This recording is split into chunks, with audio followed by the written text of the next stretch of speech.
काया से गोविंद को पाना है, क्योंकि इस काया की महिमा सुन लो माताएं भाई बंधु, काया की महिमा सुन लो सभी कि काया की महिमा क्या है।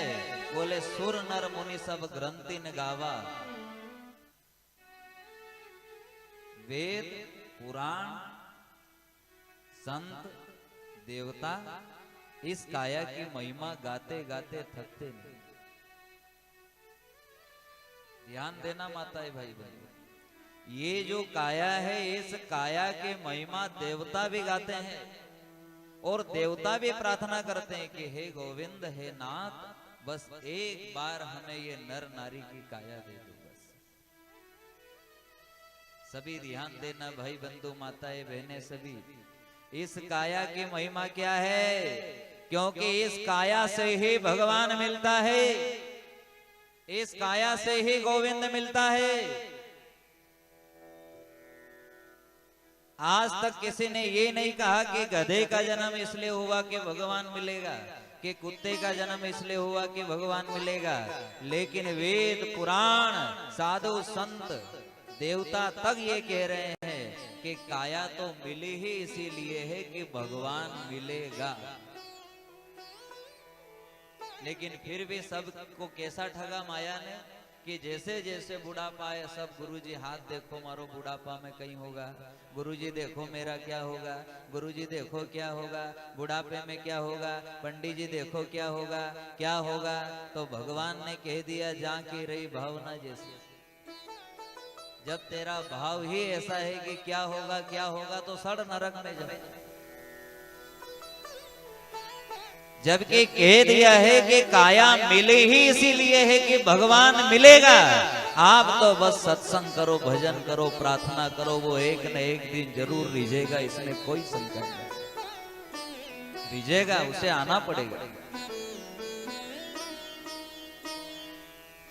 श्री सूत जी महाराज दर्शन करा रहे हैं कि प्रार्थना करने के बाद भी अगर परमात्मा ना रिझे, सभी ध्यान देना एक एक शब्दों पर, प्रार्थना करने के बाद भी अगर परमात्मा ना रिझे तो ये मत सोचो कि मेरी प्रार्थना नहीं सुन रहा है, नहीं, आप ये सोचो कि मेरी प्रार्थना गोविंद को अच्छी लग रही है इसलिए वो सुन रहा है, वो आ नहीं रहा है, सुन रहा है। वो आ जाएगा तो प्रार्थना बंद कर दो। इसलिए प्रार्थना करते रहो, याद करते रहो, सत्संग श्रवण करते रहो, गोविंद की याद में सदा आनंदित रहो, मस्त रहो। यहां श्री सूत जी महाराज एक दृष्टांत दे रहे, ध्यान देना कि भगवान की हम प्रार्थना करते हैं और प्रार्थना करने के बाद भी आपको ऐसा लगे कि गोविंद नहीं सुन रहा है, तो जिनके अंदर ये भ्रम है कि भगवान नहीं सुनता है, उनके लिए सूत जी महाराज ने दृष्टांत दिया कि एक भिखारी था। ध्यान देना सभी, एक भिखारी था। वो भिखारी क्या करता था कि किसी के भी द्वार पे जाके खड़ा हो जाए और वहां मीठे मीठे भजन गाता था, और भजन के बदले क्या मांगता था, रोटी। बढ़िया मीठे मीठे भजन गाए और वहां से एक दो रोटी मिल जाए, पेट भर ले, ऐसे अपना गुजारा करता था। एक सेठ के द्वार पर गया और वहां बढ़िया मीठे मीठे भजन गाने लगा। तो एक भजन गाया और पुकार लगाई, लाओ रोटी हो तो ला दो।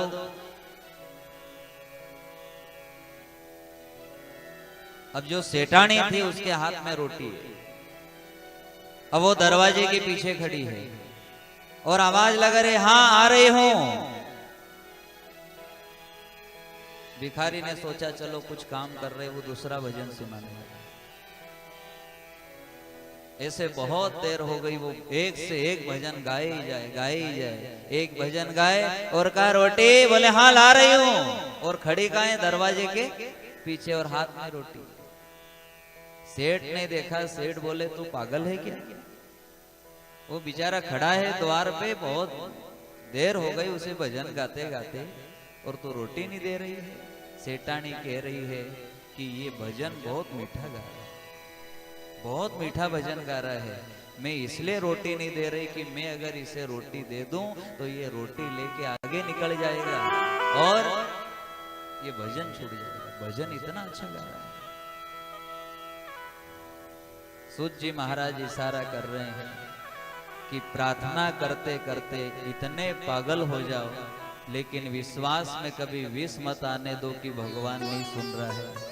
जैसे जैसे बुढ़ापा आए और भाव से भक्ति करो और भाव से रिझाओ और यही सोचो कि वो खड़ा है, उसे भजन अच्छा लग रहा है, वो खड़ा है। जैसे भिखारी भजन गा रहा है और वो सेठानी खड़ी है कि मैं इसलिए नहीं दूं, क्यों? क्योंकि आगे निकल गया है। खड़ी खड़ी भजन सुन रही, आनंदित हो रही है।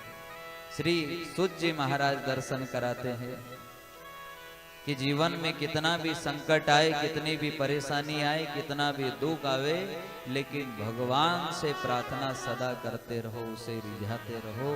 कभी ये मत सोचो कि वो सुन नहीं रहा है, आप इसी भाव से भजन करो कि वो सुन रहा है, उसे मीठा लग रहा है, इसीलिए वो देर कर रहा है। इसीलिए तो कहा कि उसके वहां देर है पर अंधेर नहीं है। देर क्यों है? क्योंकि वो प्रार्थना का आदि है। यहाँ सूत जी महाराज दर्शन करा रहे हैं कि परमात्मा प्रार्थना का आदि है। कैसे? बोले वो 4 वेद 6 शास्त्र 18 पुराण से नहीं रिझे, लेकिन जो हृदय की गहराइयों से कोई चीख मार दे तो वो दौड़ता हुआ चला जाता है। वरना या तो 4 वेद पढ़े, 6 शास्त्र पढ़े, 18 पुराण पढ़े, वो भी नरक में जाके सड़े। क्यों सड़े नरक में जाके? क्योंकि 4 वेद पढ़े, 6 शास्त्र पढ़े, 18 पुराण पढ़े, पर जो राम को नहीं समझे वो नरक में जाके सड़े। अरे जिसे समझने के लिए ये काया मिली है उसे तो समझो। ये काया केवल समझदार बनने के लिए थोड़ी मिली है कि मेरे जैसा समझदार कोई नहीं है। समझ भी होनी चाहिए। कौन सी समझ? कि गोविंद को मैं कैसे रिझाऊं। गोविंद को अगर रिझाना है तो चित्त परमात्मा में लगाओ। चित्त को जगत में लगाओगे तो चित्त मेला हो जाएगा, और इसी चित्त को अगर आपने सत्संग में लगा दिया माताएं भाई बंधु, तो यही चित्त माला माल हो जाएगा, माला माल। और यही उपदेश श्री सूत जी महाराज 88,000 ऋषियों को दे रहे हैं कि अगर इस भागवत ज्ञान गंगा अमृत को अगर झेलना है तो तुम्हें तुम्हारा चित्त कहाँ लगाना पड़ेगा? सत्संग में लगाना पड़ेगा। जहां बैठे इस नैमिषारण्य धाम का नाम चक्रपाणी तीर्थ है। क्या नाम है? चक्रपाणी। अच्छा, चक्रपाणी तीर्थ क्यों कहते हैं? कहते हैं जब कलयुग पृथ्वी पर आया, एक एक शब्द पर ध्यान देना, तो जहां देखो वहां पर अत्याचार ही अत्याचार होने लगा, साधु संतों का अपमान होने लगा। और कहा है कि साधु संतों के चरणों में, ब्राह्मणों के चरणों में अगर आपका प्रेम नहीं है तो आपकी भक्ति बांझ के बांझ है, वो कोई मतलब नहीं है। काफी कहते हैं ना गुरुजी हमारे घर तो ऐसा नियम है नहीं कि अच्छे अच्छे ब्राह्मण के घर भी इतना नियम नहीं होगा। क्या कहते हैं? अच्छे अच्छे पंडित के घर भी इतना नियम संयम नहीं जितना हमारे घर है। हम तो पंडित से भी आगे हैं। क्या बोले? हम तो ब्राह्मणों से भी आगे हैं। ब्राह्मणों के घर में भी इतना नियम नहीं है जितना हमारे घर में भक्ति होती है। लेकिन यहाँ संतों की वाणी है कि ब्राह्मणों के चरणों में, संतों के चरणों में जिसका प्रेम नहीं है वो भले जिंदगी भर भी भक्ति कर ले, वो भक्ति मुक्ति रूपी फल नहीं दे सकती, वो तो बांझ के बांझ ही रहती। सर्वप्रथम अगर भक्ति आपके हृदय में बैठे आप चाहते हो तो ब्राह्मणों के चरणों में, संत के चरणों में, गौ के चरणों में हमारा प्रेम होना बहुत जरूरी है।